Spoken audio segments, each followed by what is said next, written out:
"Take me as your concubine. I can do whatever you want," said the poor mom with her son. Before we dive into the story, don't forget to like the video and tell us in the comments where you're watching from. Late afternoon settled over Willow Run with a dry, aching stillness. The heat hadn't broken yet, and the air clung to the skin like dust that wouldn't brush off. Sunlight bled low over the cracked roofs and baked wooden porches of the small desert town.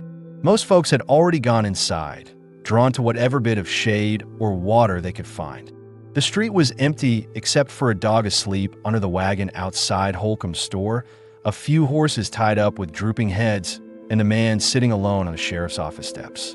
Sheriff Mason Dyer, aged 46, had been in Willow Run for 9 years. Before that, he'd worn a soldier's coat for the better part of a decade, fought in places he didn't care to name, and outlived men he still saw in his sleep. After the war, he came west looking for quiet. Willow Run was small, too dry to draw gold hunters, and too far off the trail for serious trouble. That suited Mason. He kept order, mostly by being the kind of man people didn't want to test. He hardly spoke unless there was cause, but when he did, folks listened. He sat on the edge of the porch now, his boots planted firm, elbows resting on his knees, chewing on a strip of tough beef jerky. A jug of warm well water sat beside him. Across the street, the wind rattled a hanging sign above the grain store. Nothing urgent stirred, just another day crawling to its end. Until he saw her. At first, he didn't move. He just watched, the way a man does when something unfamiliar walks into a space that stayed unchanged for too long. She came in slow from the far end of town, emerging from the shimmering horizon like she'd been walking for hours. A young woman, mid-20s maybe, thin as a rail, sunburned, her blue dress stained and torn near the hem. One of the straps was half off her shoulder. No shoes. Her feet were caked with dirt and dry blood. Clinging to her side was a boy, maybe 3 years old, no older. He wasn't crying. He looked past that, too tired, too hungry. His arms were wrapped around her neck, legs limp against her hip. She didn't carry him like a burden. She carried him like he was the only thing keeping her standing. She didn't look around as she entered town, didn't call out for help, just walked up the center of the street with the sun hitting her back and her shadow stretching ahead of her. Curtains moved. Someone inside the saloon leaned forward to get a better look through the dusty window. But no one stepped out. Mason stood, slow and deliberate. His hand went near his belt, but didn't rest on his gun. Just instinct. He took 2 steps forward and waited. She stopped at the foot of the steps, looking up at him with eyes that were bloodshot and unfocused. Her face was streaked with dirt, lips cracked, and sweat soaked her collar. She looked like she hadn't eaten a full meal in days. She spoke in a voice so flat and dry it sounded like it had come from someone else's mouth. "Take me as your concubine," she said. "I can do whatever you want. Just feed my boy." The words weren't theatrical. There was no pleading in her tone. No shame either. Just exhaustion. A kind of raw, empty survival instinct. The boy stirred slightly in her arms, but didn't lift his head. Mason felt his jaw clench. He didn't move at first. Just looked at her, really looked. Her posture, the way she was breathing, the strain in her arms. She wasn't bluffing. She'd meant what she said, and that hit harder than he expected. She wasn't the first desperate person to walk into Willow Run, but this was different. There was no performance in her, no manipulation. This was a woman who had nothing left to trade except herself, and even that wasn't an offer, it was a surrender. He didn't speak, just stepped aside and opened the door to his office, holding it without fanfare. She hesitated just for a second, her body tensed like she wasn't sure if this was a trick. Then she moved past him into the cool interior. The office was plain, desk, 2 chairs, rifle on the wall, old maps rolled and tied with twine. 1 jail cell in the back, mostly unused. Mason went straight to the shelf where he kept dry rations. He didn't ask questions. Found a hunk of cornbread left over for breakfast, not fresh, but edible. Poured a glass of milk from the jug, still cool enough. He set them on the desk and nodded toward the bench. The woman, Lella Rowan, though he wouldn't learn her name until much later, sat slowly, legs trembling beneath her. She adjusted the boy in her lap, whispering something in his ear. The child blinked, eyes glassy, and then reached with small, shaking hands for the bread. Mason watched him eat. Watch how he devoured it, pausing only to drink in slow sips, as if afraid it might disappear. The woman didn't touch a thing. She stared at the floor, her hands wringing each other in silence. Something moved behind Mason's ribs, but he kept his face still. This wasn't the time for sympathy or questions. She didn't want comfort. She wanted safety, just enough of it to keep her child alive for another night. Once the boy finished, Mason took the blanket from the shelf and pointed toward the back room. He still hadn't said a word. Didn't need to. She nodded faintly, gathered the boy, and followed the gesture. Her steps were unsure, her feet leaving faint smudges of dried blood on the wooden floor. The back room had a cot, narrow, stiff, but clean. A chip bowl, a pitcher, a small bar of soap. He watched her settle the boy down, tucking the blanket around him with slow, deliberate care. Then she sat on the cot's edge, facing away from the door, her shoulders low but not slumped. He left her there and returned to the porch. Outside, the sun had nearly dipped below the ridge.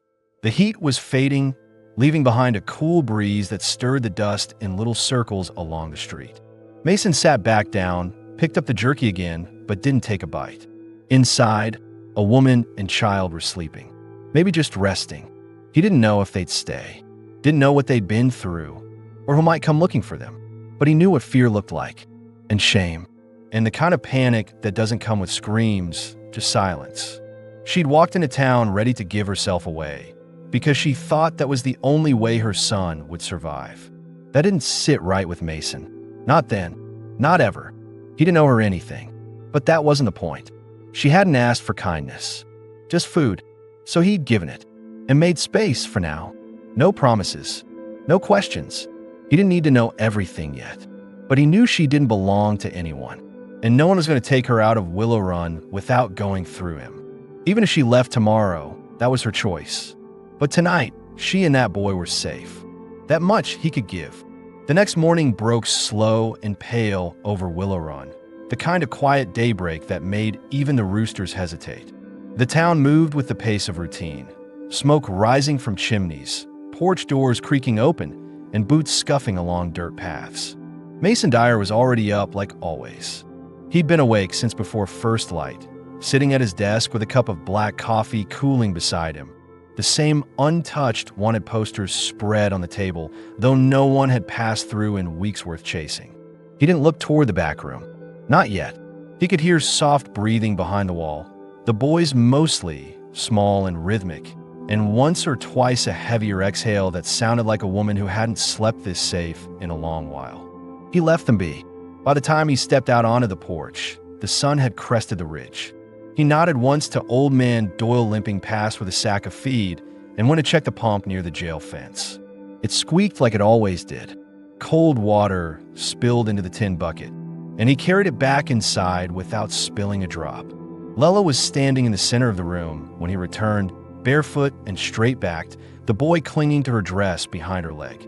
Her braid was tighter now, freshly tied. She must have found the soap. The bruises under her eyes were clearer in daylight. Not purple anymore, but greenish and fading. She didn't speak, just stood there like she didn't know what came next. Mason set the bucket down by the wall, then poured some into a smaller basin and placed it on the table, along with a rag. The boy peeked out from behind her, eyes tracking Mason, but not scared anymore. Just watching. You can stay back there another night, Mason said, his voice low and even. If you want. He waited. She said nothing, just gave a small nod. No questions. No thanks. She seemed unsure if she was allowed to answer more than what was needed. You eat. Another shake of her head. Mason went to the cabinet, cut 2 more slices of cornbread, and added a handful of dried apples from a jar. He handed the plate to her. She hesitated, then took it with both hands. Set it down on the table, tore a piece for the boy first, then sat him up in the chair to eat. Only once he was chewing did she take a bite for herself. She ate slow, cautious, like part of her was still braced for someone to take it away. Mason leaned against the doorframe, arms crossed. He could see more clearly now, the scarring on her arms, a long-healed gash near her collarbone, the way her eyes never settled in one place for long. She didn't wear fear like a fresh wound. She wore it like something that had sunk deep into her ribs. The kind that didn't leave when you were finally safe. "Name?" he asked. She didn't lift her eyes from the boy. "Lella," she said. Then quieter, "Lella Rowan. My boy's Tommy." Mason gave a slight nod. Noted it. There wasn't much else she gave him. He didn't push. "Where from?" She paused, considering. Not whether to lie, but whether it mattered. "North, past Ridge Bluff. Farm country." He waited again. "My husband's dead," she added, though there was no emotion in it. No explanation. "We left in the night. That's all." Mason didn't ask more. There were things he didn't need to hear spelled out. A woman arriving barefoot with a child, too thin to lift her voice, offering herself for food. You didn't have to dig too deep to know what she'd run from. He poured her a tin cup of water and placed it on the table, then reached behind his desk drawer and took out something small, a carved wooden horse, worn smooth from years of being handled. He set it down beside the boy. Tommy stared at it, then reached out, touched it once, and looked up at Mason. No words, but something shifted. His jaw loosened, shoulders relaxed just slightly. A child didn't fake that. By mid-morning, Lella had taken to sweeping the porch. Mason didn't ask her to. She found the broom beside the fence and moved with slow but focused strokes, keeping the boy nearby, out of the sun. Mason watched her from the corner of his eye. She didn't speak to anyone, but when Mrs. Beckett passed on the way to the store, Lella gave a polite nod. That was enough to get the old widow talking half the walk down the road, not with kindness, but curiosity. The kind people in small towns like to call concern. "Where's she from, Sheriff?" Mrs. Beckett had asked later, arms folded, watching Lella from across the street. "Don't look like she's got kin." Mason didn't answer, just went back to mending the hinge on the jail cell door, slow and deliberate. That was his way of ending conversations. By afternoon, Lella had taken Tommy to sit beneath the cottonwood at the edge of the office yard. He played with the wooden horse in the dirt while she mended the tear at her dress.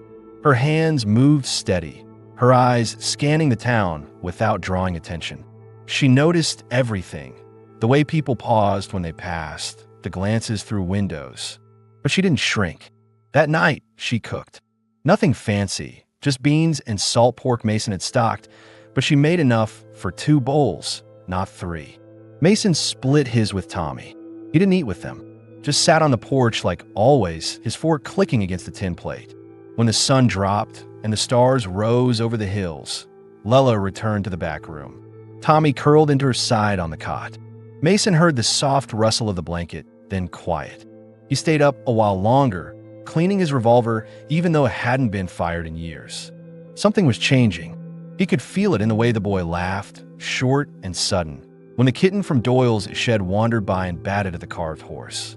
In the way Lella, still silent, had started brushing her hair tighter. In the way she looked him in the eye now, not long, but just enough.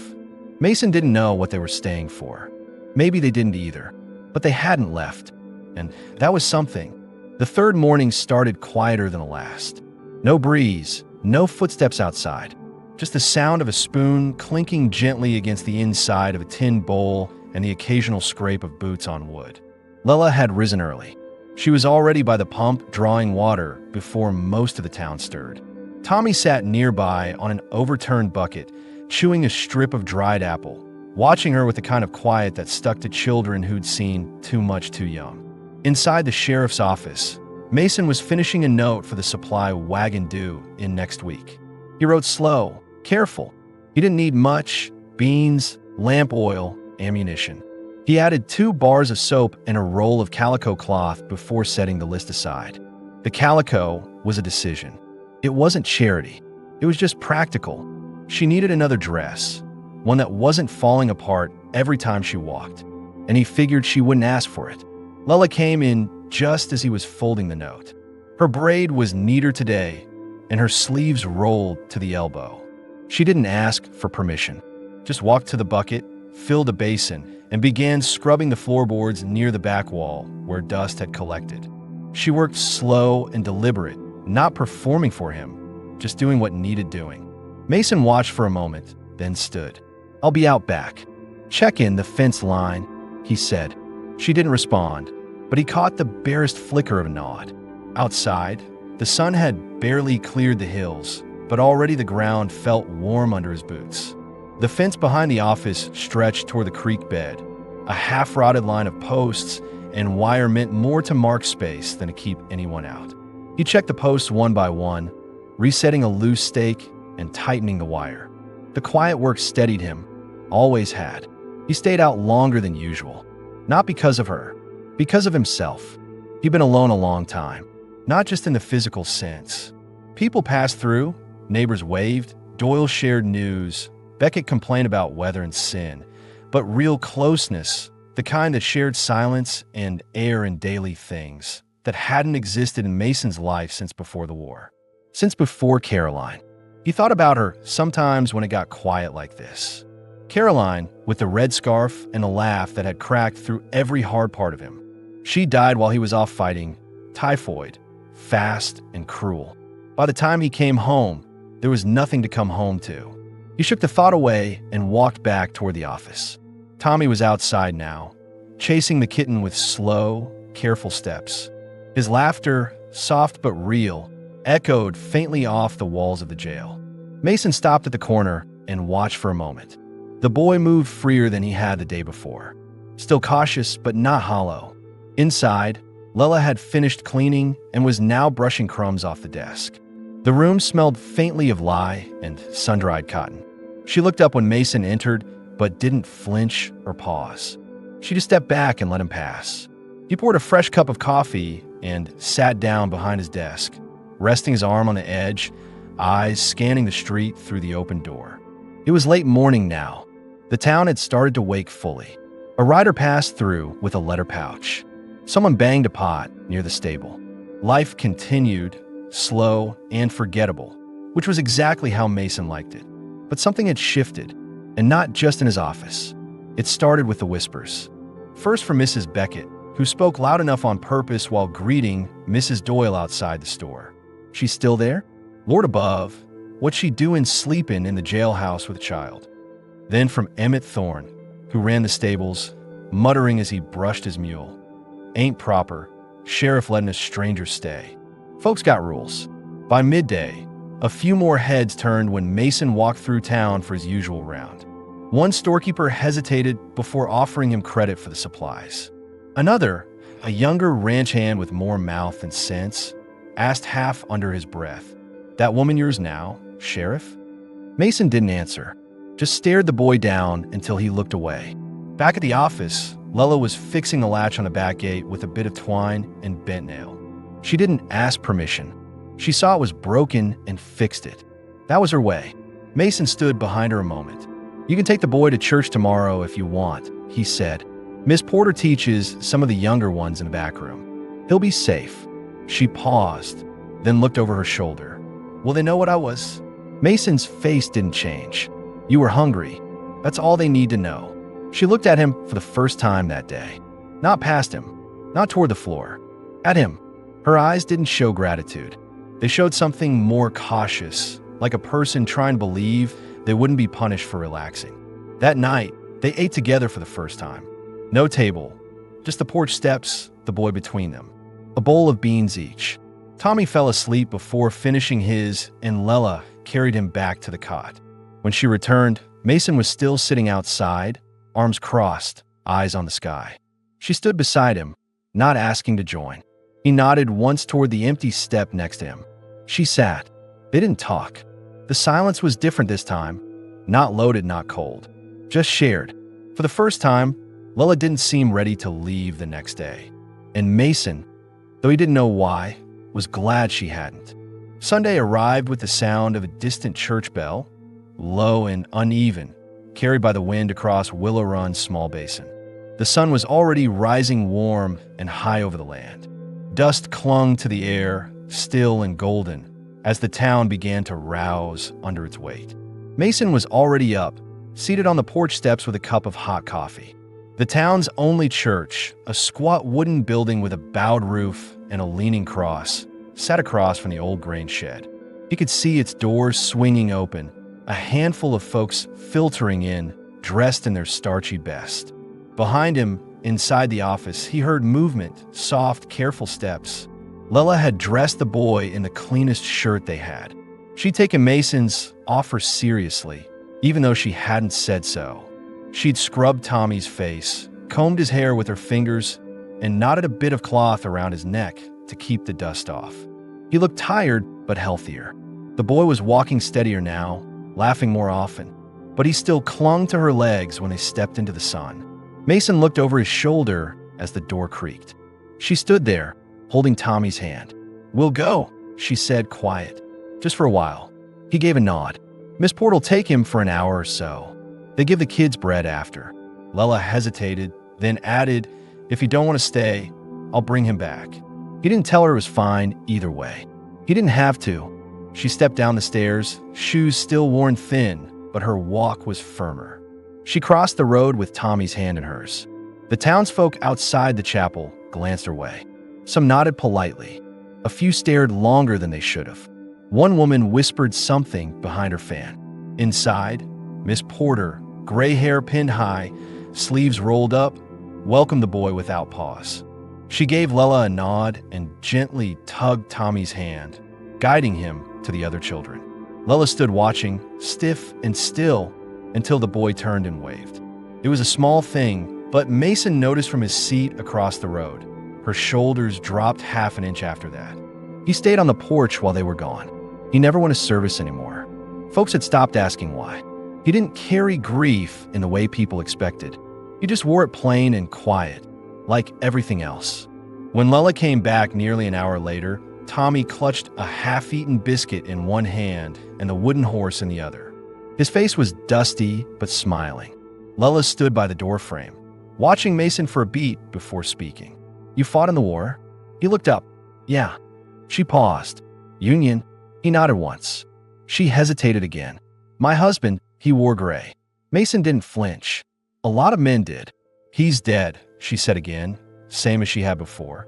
But there was something heavier behind it now. Not pain, not grief, just fact. "He hurt you?" Mason asked, not accusing, not gentle, just plain. She didn't look surprised by the question. Mostly when he drank, which was always. He let it settle between them. Then, calmly, "Was he the boy's father?" She shook her head. "By name, maybe, not by anything else." Mason didn't say more. He stood and stretched, joints popping as he moved toward the stable to check on the mule. She didn't follow, but she didn't go inside either. She watched the street again, listened, stayed near the porch. Later that day, Mason gave her a few coins and pointed toward the mercantile. "You'll need supplies." She blinked. "For what?" "You're sewing again. Thought maybe you could fix that dress." She didn't take the money at first. Her hand hovered, uncertain. "I can work for it." "You already do," he said. She took it slow. At the store, folks didn't speak much to her, but they didn't stop her either. She picked thread, needles, and a plain yard of calico, light blue. She didn't ask for help, didn't linger. When she returned, Mason didn't ask what she bought. She didn't offer to show him. That night, she sewed under the lamplight while Tommy dozed near her on the cot. The steady sound of the needle working through fabric filled the office, quiet and clean. Mason sat by the window, rifle across his knees, though he hadn't needed it in years. Outside, the wind picked up. "You think they'll come looking for you?" he asked. She kept her eyes on the thread. "Don't know. If they do." She paused, thread between fingers. "Then come. We won't run again." He nodded once. That was the last word spoken that night. Later, long after the lamp was out and the child had curled deeper into sleep, Lela stood by the window. She looked at the street, at the shadows stretching long from the edge of the saloon. She didn't feel safe yet, but she didn't feel hunted either. That, for now, was enough. The wind had settled by morning, but the dust it stirred still lingered in the corners of the porch and along the road. Mason stood out front with a tin mug in one hand, the other resting on his belt as he watched the day begin. Willow Run never changed much. A man could predict the order of its sounds, the creak of the store's awning, the distant hammer from the blacksmith's shed, the murmured gossip before the church bell even rang. Behind him, The office door opened slowly. Lella stepped out with Tommy in one arm and a folded blanket in the other. The boy clutched the wooden horse tight against his chest, his hair flattened to one side from sleep. Lella's new dress, the one she'd sewn from the blue calico, hung better than the last, though still rough around the edges. It wasn't about appearance. It was about function, decency, control. "You can take the cot," Mason said without turning. "Blanket will hold till winter." She gave a small nod and laid it over the railing to air. Then she leaned against the post and glanced up the road. "I heard talk yesterday," she said, voice low. "They think you and me's." She didn't finish. Mason set the mug down on the edge of the step and wiped his hand across his jaw. "They think what they want," he said. "Haven't cared in years." She didn't press it further. That seemed to be enough for now. Tommy slid down from her hip and ran to the water pump. He tried lifting the handle himself, straining his small arms against the iron. Mason moved without a word, walking over and pumping once to fill the tin pail beneath. The boy laughed as water spilled out fast, splashing over his boots. Lella watched them from the porch, arms crossed, but something behind her eyes eased. For the first time since she arrived, her guard seemed to drop just slightly. Not gone, but lowered. Later that afternoon, Mason pulled out a spare saddlebag from under his desk and began cleaning the stitching. The leather had dried some, but it wasn't torn. He figured she might need something of her own if she planned to stay longer, something to hold her and Tommy's things, even if they didn't own much yet. "Ever worked with horses?" he asked without looking up. Lella, seated in the corner mending a torn sleeve, paused. "Some. My uncle had a pair. I fed him, brushed him." He gave a small nod. "Stable's out back. Got one mule and a tired chestnut mare. Needs tending. You're welcome to it." She looked at him for a moment. "You don't have anyone else?" "I manage," he said. "But sometimes it's good to let someone else take a task." He didn't explain further. She stood, folded her work neatly, and walked out the back without waiting for more.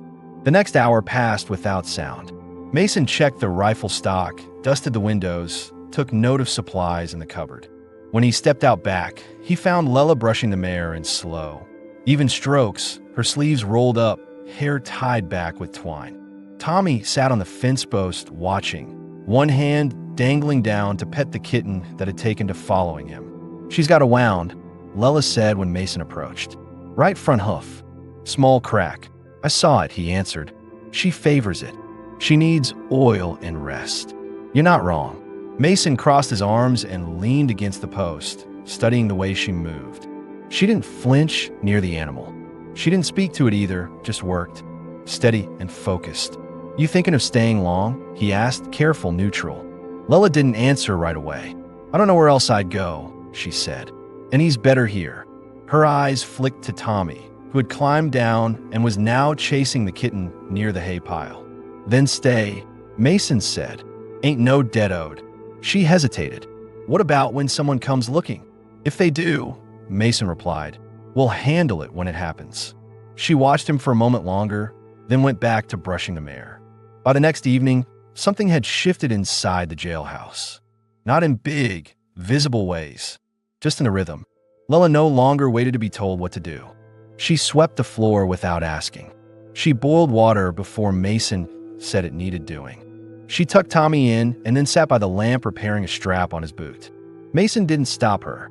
He didn't speak much, but he noticed. They shared coffee in the mornings now. One cup passed between them. She never drank first unless he handed it to her. He always did. The town still talked. Mason heard in the way folks slowed their steps near the office, in the quiet shift of tone when he entered the store. It didn't bother him. It never had. But he knew what was coming. People could accept a child. They could tolerate a widow, especially a quiet one. But they had no patience for the unclaimed. A woman without a man, in their eyes, was unfinished business. A problem waiting to be corrected. That night, as the wind picked up again, Mason stood by the open door, eyes on the dark road. Lella stepped beside him, arms folded, her silhouette framed in the doorway's edge. "You hear it too?" she asked. He nodded. "Riders. About a mile out. Could be just passing. Could be."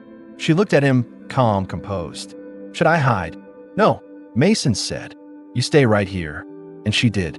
The riders came in slow, 3 of them, silhouettes against the moonlight, dust trailing behind their horses like a veil. Mason stood in the doorway of the sheriff's office with his arms at his sides, not yet reaching for his Colt, but not far from it either. The metal star on his chest caught the lamplight behind him. Lela stood just inside the doorframe. Tommy pressed into her legs, his small arms wrapping around her calf without a word. The horses clopped down the main road, hooves muffled by the packed earth. No one else was out. The saloon's door swung slightly in the wind, and the church bell gave a faint clink where the rope swayed in the rafters. The lead rider pulled to a stop just short of the office, a tall man with a sharp jaw and a whiskey-stained kerchief around his neck. His coat hung open, revealing the glint of a holstered pistol. The 2 behind him stayed mounted but alert, eyes scanning the building's shadows. "You Mason Dyer?" the lead man asked, voice rough but steady. Mason gave one slow nod. "That's right. I heard you got a woman and a boy holed up here. Name's Lela. Been missing from her husband's property more in a month." Mason didn't flinch. "She's not anyone's property." "That's so," the man said, almost like he was curious. "'Cause last I checked, she was bound legal to one Vernon Rudd. And Rudd don't take kindly to thieves." "She's not stolen," Mason said. "She left. Rudd says she ran. Took the boy too. And that boy's blood's half his." "Not what I was told." The rider spat to the side, eyes narrowing. "Don't much care what you were told. I'm here to collect. You hand her over, we ride out quiet." Mason stepped forward down the single porch stair and stood at the edge of the road. His boots grounded his frame square. "She ain't going nowhere with you." The 2 riders behind the man shifted. Hands lingered near belts. The air between them went still. Inside, Lela hadn't moved. She gripped Tommy tighter, one hand pressing to the back of his head. Her heart pounded, but she kept her breathing even, eyes locked on Mason's back. This was the moment she had feared would come since the night she fled. Not just the confrontation, but the possibility no one would stand in front of her when it did. Mason didn't draw. He didn't raise his voice. He simply said, "You want to make this into something? We can. But you ride back to Rudd and tell him she's not his anymore. Not by law, not by force, not by anything. She stays here." The lead man stared for a long beat, trying to read whether the sheriff was bluffing. But something about Mason, the scars on his jaw, the calm in his stance, the way he hadn't flinched when threatened, gave the man pause. He clicked his tongue, turned his horse slowly. "She ain't worth dying over," he muttered. "She ain't dying over you either," Mason said flatly. The men turned, boots thudding against stirrups. They rode out the same way they came, not fast but not lingering either. Dust followed them down the road until they disappeared over the low ridge. Only then did Mason turn around. Lela stood where he'd left her, Tommy still pressed into her. Her lips parted slightly, not in shock, just something like disbelief. She had half expected him to back away, to weigh the trouble against her and decide she wasn't worth the cost. Instead, he'd stepped between. "Was it him?" Mason asked. "Vernon Rudd." Lela nodded. "I was 12 when they married me off. My uncle arranged it. Said Vernon had land and a place to keep me. What he had was drink and fists." Mason's jaw tightened, but he didn't speak. "I didn't know how to leave," she added. "Then Tommy came. After that, I didn't want to leave.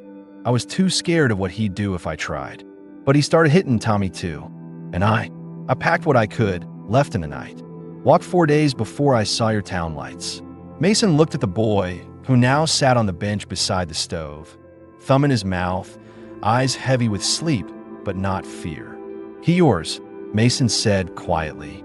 "You don't need to prove it to anyone." She sat down slowly in the chair opposite the desk, her fingers trembling against the armrest. "I kept thinking maybe he'd find me, and when he did, no one would say no to him. I just did." She looked up at him, her eyes wet but unreadable. "Why?" Mason didn't answer right away. He leaned on the edge of the desk and took a long breath before speaking. "Because I've seen enough men like him get their way." She sat back in the chair, hands in her lap, as if finally releasing something she'd been holding since the day she left. That night, she didn't go to the back room. She curled up with Tommy in the front cot, closer to where Mason kept watch by the window. He didn't ask. She didn't explain. Outside, the wind had gone quiet. Inside, for the first time, it felt like the weight was starting to lift. Not fully, but enough to sleep. The days that followed passed without incident, but they didn't feel easy. Not for Lela, and not for Mason. The men who rode into town had left quietly, but the air still held something, like unfinished business left hanging in the dust. Lela felt it every time she heard hooves on the road. Mason felt it in the way folks looked at him longer than before. Still, life went on. Lela settled into the rhythm of the place like she'd always been part of it. She rose early, swept the porch, washed what clothes they had in a bucket behind the office, hung them to dry under the sun. She helped Mrs. Doyle carry firewood from the shed, fed the mule, kept Tommy close, but let him stray a little further each day when he played near the cottonwood. Mason never said much about it, but he noticed everything. The way Lela folded towels a certain way. The way she sat straight when people passed, not in pride, but in quiet defiance. The way she instinctively glanced over her shoulder even when she was alone. On the fourth morning after the confrontation, Mason came in from a ride along the ridge. He'd been checking the trail, making sure no new prints had crossed since the men left. He unsaddled the mare, let her drink from the trough, then walked inside. The office smelled faintly of stew. Lela had boiled bone and scraps over a slow fire in the back. Tommy sat on the bench, drawing in the dust with a stick. His shoulders were relaxed. His feet kicked to the floor. A normal boy, finally. Mason took his coat off and hung it on the peg near the door. Lela looked up from the stove. Everything quiet? He nodded, wiping his hands with a rag. No tracks. They didn't circle back. She stirred the pot slowly. You think they're gone for good? No, he said, but I think they know better than to try again while I'm standing. Lela didn't speak, but her breathing shifted slightly. That was enough. After dinner that night, Mason stayed outside while Lela cleaned up. The stars were starting to show. The desert sky was endless, lit with cold silver and the sound of insects humming low through the sagebrush. He leaned on the rail, eyes fixed on nothing in particular. When Lela stepped out, she didn't say anything right away. She handed him a tin mug with a little coffee left, sat down beside him on the step, her bare feet on the packed dirt. The silence between them was familiar now. Not awkward, not heavy, just two people breathing the same air, letting the day leave them slowly. Then she spoke, soft but steady.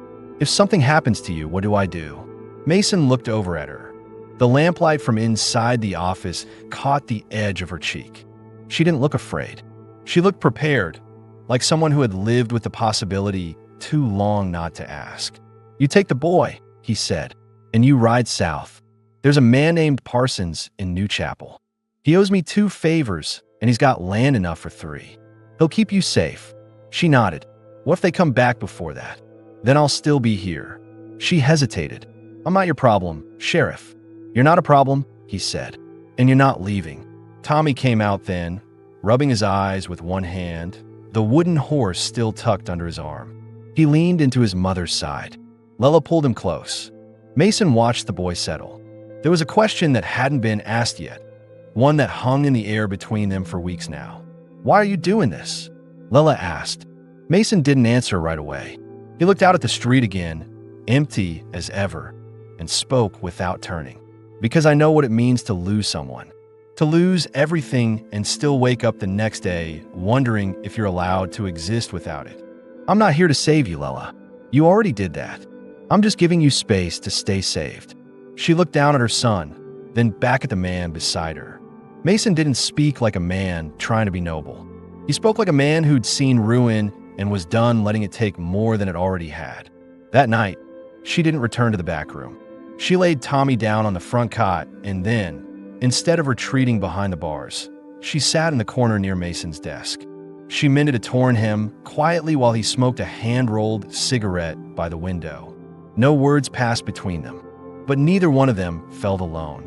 And for the first time, Lela didn't fall asleep afraid of tomorrow. A week passed, then another. The dust settled over Willow Run the way it always did. Thick on rooftops, thin on boots, caught in window cracks. but something had shifted beneath it. Not in the town itself, not in the buildings or routines, but in the air between Lela and Mason, in the way they moved around each other now. No more hesitations, no more waiting for permission.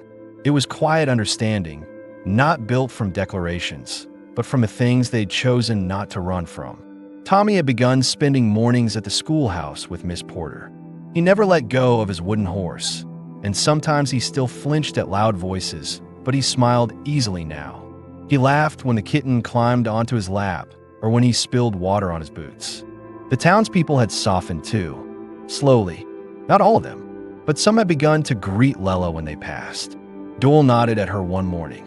Beckett even handed her a loaf of bread without speaking. It wasn't approval, but it was less fear.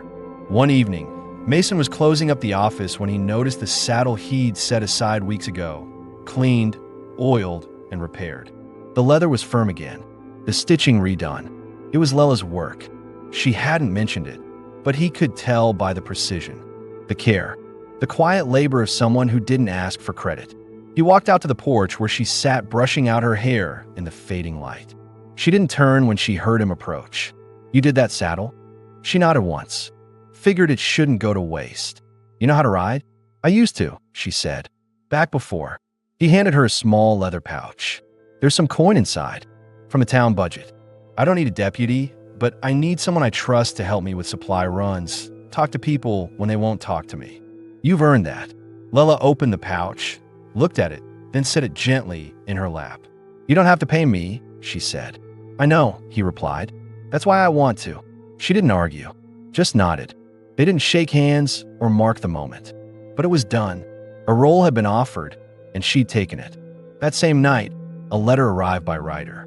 It was from New Chapel, from a Marshal Mason had known since the war. The letter was short, just a warning. Vernon Rudd had been seen not far from the southern ridge, drunk, talking loud, asking for men to ride north with him to reclaim what was his. No evidence yet, but a warning just the same. Mason folded the letter and tucked it into his desk drawer. He didn't tell Lela right away. Instead, he walked outside and found her helping Tommy brush the mule's coat. She looked up when she saw his face. Something in it told her everything. "He's coming," she said. Mason nodded once. "Not tonight. Maybe not even soon. But he's moving." She stood still for a moment, then picked up Tommy in one arm and walked to the porch. "Do you want me gone?" she asked, voice low. "Before he gets here?" "No," Mason said. "You sure? If he brings others, if he turns this into trouble." "This is your home now," Mason said. "He's the trouble, not you." She looked away, jaw tight, shoulders set. It was the first time in weeks she looked afraid again. "I don't want Tommy to grow up seeing men like him get their way." "He won't," Mason said, firm. "Not here." She let out a breath. Not relief, just release. Like she'd stopped holding it in. Later that night, Tommy had already fallen asleep on a pile of blankets near the stove. Lela sat across from Mason, both of them nursing mugs of coffee gone half cold. The lamplight flickered low. The wind outside whispered through the slats and the shutters, but the room was still. "I was pregnant once before Tommy," she said suddenly. Mason looked up, waiting. He didn't let it come. Said we couldn't afford it. "I think he hit me harder that day on purpose." Mason didn't move, didn't speak. He let her speak because it needed saying. "I carried that alone. For years. Until Tommy. After him, I didn't cry much anymore. I couldn't afford to." "You don't owe me that story," Mason said. "I know," she said, "but I wanted you to have it." He nodded. A long silence followed. When she finally stood to head to the back room, he spoke again, quiet but steady. "You're not going anywhere. Not unless you choose to." She turned to face him. "And if I stay?" He looked at her fully. "Then we make this work. You, me, the boy. No one else gets a say." She didn't answer. She just walked to the back, closed the door softly behind her. That night, Mason sat up by the window longer than usual, rifle across his lap, listening to every sound outside, more alert than he had been in weeks. Because now it wasn't just about protecting a woman and a child. It was about defending the first real chance at a life he hadn't thought he'd be allowed to have again. And he wasn't going to let it slip. The sun came up slow and cloudless the morning Vernon Rudd rode into town. 3 men followed him. Rough types, hired hands by the look of them. One had a shotgun slung across his back.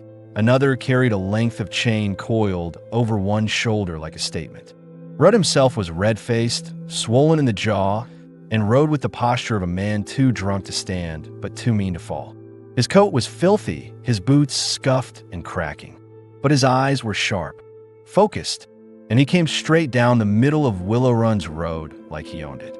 Mason Dyer was waiting on the porch of the sheriff's office, coat on, badge clean, Colt on his hip. The same as always. He didn't draw, didn't move, just watched. Inside the office, Lela stood near the back, Tommy in her arms. The boy wasn't crying, just quiet, holding tight to her dress. He didn't understand exactly what was coming, but he knew enough. Lela could hear her own heart pounding against her ribs. She kept her eyes on Mason's back through the window. The townsfolk didn't come out, but curtains moved. Doors stayed shut. A few eyes peeked through cracks. Rudd pulled his horse to a stop in front of the office and swung down with a grunt, boots thudding against the dry ground. "You've been holding what's mine," he said. Mason said nothing. Rudd pointed toward the door. "She ran from me. Stole my boy. That makes her a criminal. She's not your wife anymore," Mason said. "And that boy ain't yours. Not by blood. Not by law. She's got no claim to nothing. No papers. No family name. Just that brat and her sorry mouth. You lay a hand on her," Mason said, voice flat, "and you won't be leaving town upright." Rudd stepped forward. The man with the shotgun moved his hand, but Mason didn't flinch. "I don't care who you think you are, Sheriff. That woman's mine. She's not anyone's," Mason said.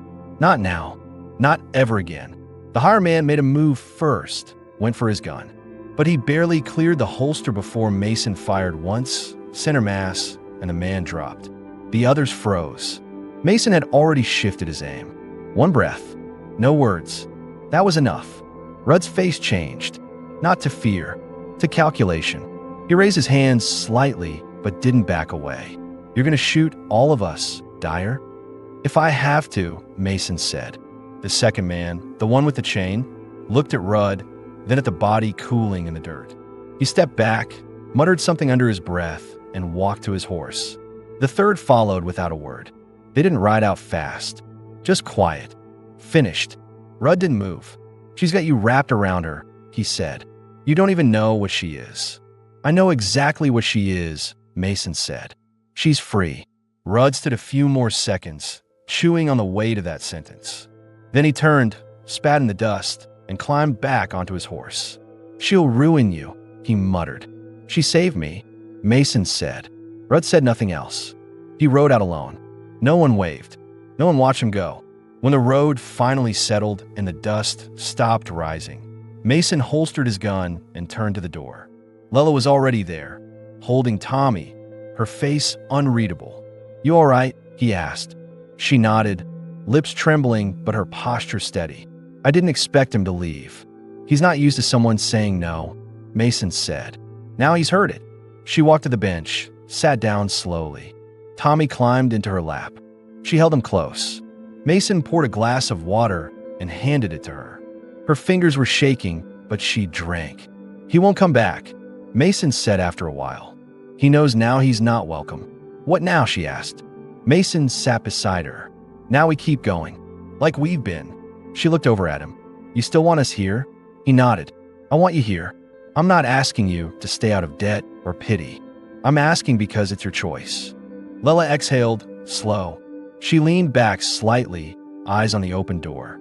"You ever think about more?" she asked. "Us? This?" Mason looked at her for a long moment. Not startled, just serious. "I have," he said, "but not unless you want it to. Not until it's something we both choose. No pressure, no bargain." Lela reached across the small space between them and took his hand. She didn't say yes, but she didn't let go either. Tommy fell asleep in her lap sometime after that, his small face peaceful, the carved horse tucked beside him. They stayed like that until the sun dipped low again. Outside, the town settled back into its rhythm. And inside that quiet jailhouse, something new had finally taken root. Not built in a rush, not declared out loud, but real. A man who had once given up on family. A woman who had once been told she didn't deserve one. A child who no longer had to hide. They stayed. And that was the answer.